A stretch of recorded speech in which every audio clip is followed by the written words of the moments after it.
7:30 মানত মোৰ দিনৰ বিভিন্ন কাৰ্যসূচী পাৰ কৰি মোৰ শাহুমা মোক খোলালি আৰু মোক খোলালিৰ এটি সন্তান তেওঁলোক পিছপিনে আছিলে মোৰ পিএছঅ আগপিনে এজন পিএছঅ আৰু মই আমি এই সময়ত কিমান 7:30 মান হৈছে নেকি এতিয়া সময়টো পাহৰিছোঁ আমি গৈছিলোঁ গুৱাহাটী কালি আৰু পৰহি আমাৰ দুদিন সভা আছে কালি এখন সভা আছে আৰু পৰহি দিনাখন মাননীয় মুখ্যমন্ত্ৰী ডক্টৰ হিমন্ত বিশ্ব শৰ্মা ডাঙৰীয়াৰ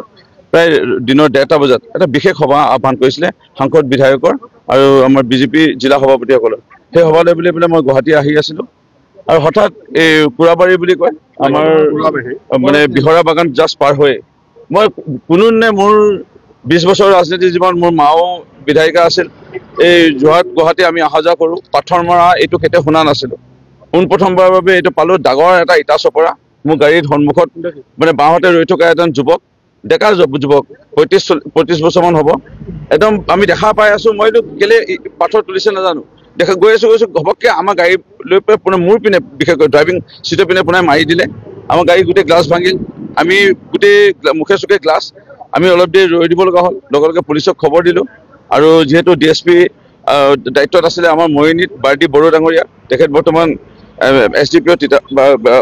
বোকাখাট হৈ আছে তেওঁ চিনাকি তেওঁ যোগাযোগ হ'ল তেওঁ আহিছে আৰু মোৰ পিএছঅ যিজন আমি গৈ ল'ৰাটোক সুধিছিল তই কেলে পাথৰ মাৰিলি তেওঁ ল'ৰাটোৱে আবুল তাবুল বলকিবলৈ ধৰিছিল আৰু তেওঁৰ ডিঙি মানে বুকুত যেতিয়া ধৰিছিলে এই গেঞ্জি টুকুৰাটো থাকি যায় আৰু এই যোনটো এটা উপপথ য'ত মানে লাইট চাইট নাই এই উপপথেদি পলায়ন কৰে কি মাৰিলে নাজানো আৰু দেই